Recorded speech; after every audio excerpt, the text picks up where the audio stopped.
सतना जिला अधिवक्ता संघ के चुनाव की गर्माहट धीरे धीरे बढ़ते जा रही है। अधिवक्ताओं के बीच बैनर युद्ध छिड़ चुका है। जगह जगह प्रत्याशियों के बैनर नजर आने लगे हैं। अध्यक्ष पद की दौड़ में कई दिग्गज शामिल हैं। इन्हीं दिग्गजों में से एक एडवोकेट नागेंद्र मिश्रा, जिसे हमने जानना चाहा कि यदि वे अध्यक्ष पद के लिए चुने जाते हैं तो वे अधिवक्ताओं के लिए क्या करना चाहेंगे या उनके पास अधिवक्ताओं के लिए क्या योजनाएं हैं, अधिवक्ताओं के विकास के लिए क्या योजनाएं हैं। तो आइए मिलते हैं एडवोकेट नागेंद्र मिश्रा जी से।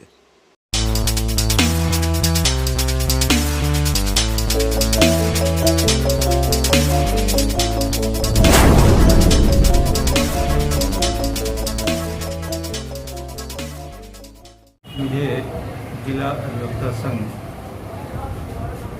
में अध्यक्ष के पद पर मेरे साथी लोग मुझे चुनते हैं और उस दायित्व के लिए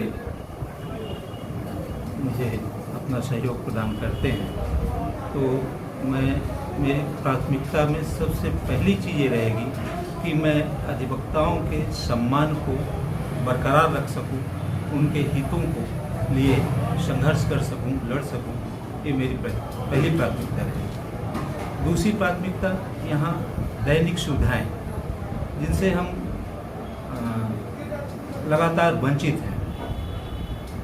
सबसे बड़ी समस्या यहाँ पेयजल संकट, अधिवक्ताओं को पीने का स्वच्छ पानी उपलब्ध नहीं हो रहा है। आपके प्रसाधन का संकट, समुचित प्रसाधन नहीं है। हमारी महिला अधिवक्ताओं की संख्या इस समय हमारे कोर्ट में लगभग 40-50 हो गई है, लेकिन उनके लिए प्रसाधन तक की आवश्यकता नहीं है। उनको या तो सुलभ कॉम्प्लेक्स में जाना पड़ता है या फिर परेशानियों का सामना करना पड़ता है। अधिवक्ताओं के लिए स्वच्छ पेशाब घर तक की नहीं है। तो ये 2-3 चीज़ें हैं जिसके लिए मेरा प्रयास रहेगा कि जो मौलिक आवश्यकताएं हैं, ये मौलिक आवश्यकताएं मैं समझता हूँ, ये मौलिक आवश्यकताएं, इनके लिए मेरे से जितना भी हो सकेगा मैं प्रयास करूँगा और पूर्ण करने की पूर्ण कोशिश करूँगा। और सबसे जो गंभीर समस्या है, आज के समय में भी हमारे आधे अधिवक्ता झुग्गी झोपड़ी में बैठते हैं। जस्ट लाइक झुग्गी झोपड़ी, मैं तो उसको झुग्गी झोपड़ी की संज्ञा दूँगा। पानी गिरता है, बस्ता समेटते हैं, खड़े हो जाते हैं या किसी की दुकान में जाते हैं, नई फाइलें खराब होती है, धूप में तप रहे हैं, तो बैठने के लिए अधिवक्ताओं के यहाँ कोई व्यवस्था नहीं है, अभी तक नहीं बन पाई है। उसके लिए मैं प्रण से जो है तो कोशिश करूँगा कि कम से कम अधिवक्ताओं के चैम्बर बन जाए, हॉल बन जाए, छाया मिल जाए। कम से कम इतना तो हो जाए कि वो छाया में बैठ सकें। तो ये मेरी प्राथमिकता में रहेगा। अभी तक कोई भी कदम, पिछले 32 साल से मैं इस परिसर में नियमित वकालत करता हूँ, लेकिन आज तक कोई प्रयास अधिवक्ताओं के बैठने के लिए नहीं किया गया कि अधिवक्ताओं के बैठने के लिए कहीं कोई जगह सुनिश्चित हो जाए तो हम लोग वहाँ बैठ के जो है अपना पेशा कर सकें। ये मेरी प्राथमिकता में रहेगा कि इसमें मैं कुछ कर सकूँ। सभी जगह अधिवक्ताओं की, आपके बाहरी एक रिक्शा वाला है, एक मजदूर है, एक श्रमिक है, सबका जीवन सुरक्षित है। सबका जीवन सुरक्षित है। अगर किसी प्रकार की कोई कैजुअलिटी हो जाती है तो अधिवक्ता के जीवन सुरक्षित नहीं है। उसके परिवार के लिए कहीं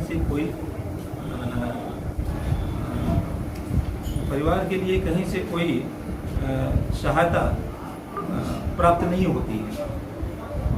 तो मेरा प्रयास ये रहेगा कि कम से कम अधिवक्ता संघ में एक ऐसा फंड हो कि हम तत्कालिक सहायता, किसी ऐसी घटना होती है तो उसमें हम प्रदान कर सकें। और ग्रुप इंश्योरेंस अधिवक्ताओं का होना चाहिए। कम से कम अगर कोई कैजुअलिटी होती है तो कम से कम अधिवक्ता को 5 लाख रुपए इंश्योरेंस के माध्यम से मिलना चाहिए। ये बात स्टेट लेवल पे भी चल रही है। सफल हो ना हो, लेकिन हम उसको सफल कर सकते हैं। उसको सफल कर सकते हैं ग्रुप इंश्योरेंस के माध्यम से।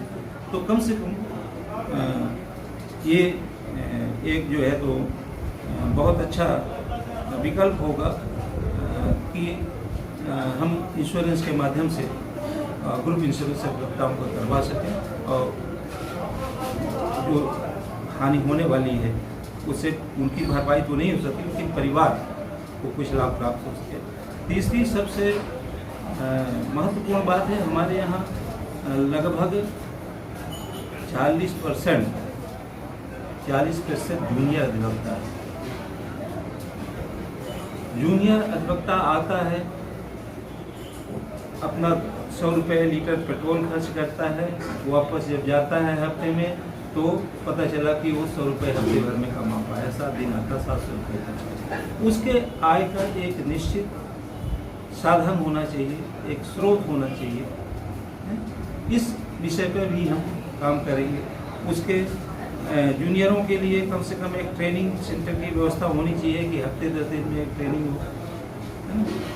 नए लड़के सीखें, आगे काम करें।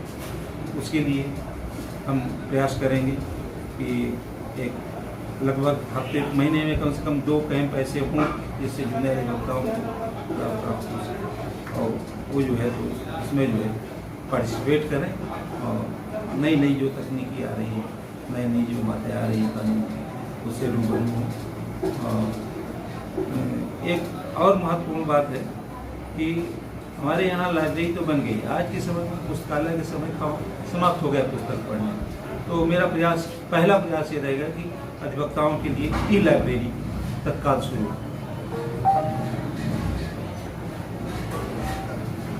हम भी अदालतों में जाते हैं तो वो कंप्यूटर खोल के बैठ जाते हैं। हमारे जूनियर अधिवक्ता सक्षम नहीं है कि आज जो 50,000 का सेट लगा लेगा, ठीक है, वो बोलते हैं कि कल क्या हुआ डिसीजन सुप्रीम कोर्ट में, हाई कोर्ट में बताइए।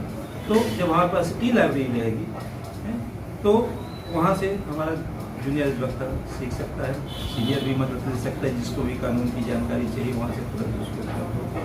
तो ये मेरी प्राथमिकता है और इसी ओर में मैं अपने दायित्व का निर्वहन अगर मुझको करने का अवसर मिला तो समुचित रूप से अधिवक्ता हित में मैं दायित्वों का पूर्णतः समर्पण भाव से जो है सहयोग करूँ। और जूनियर्स और महिला अधिवक्ताएँ जो है इनके लिए विशेष तौर से इनकी जो समस्याएं हैं, इनकी समस्याओं के निराकरण के संबंध में आगे एक कारगर कदम उठाऊँ।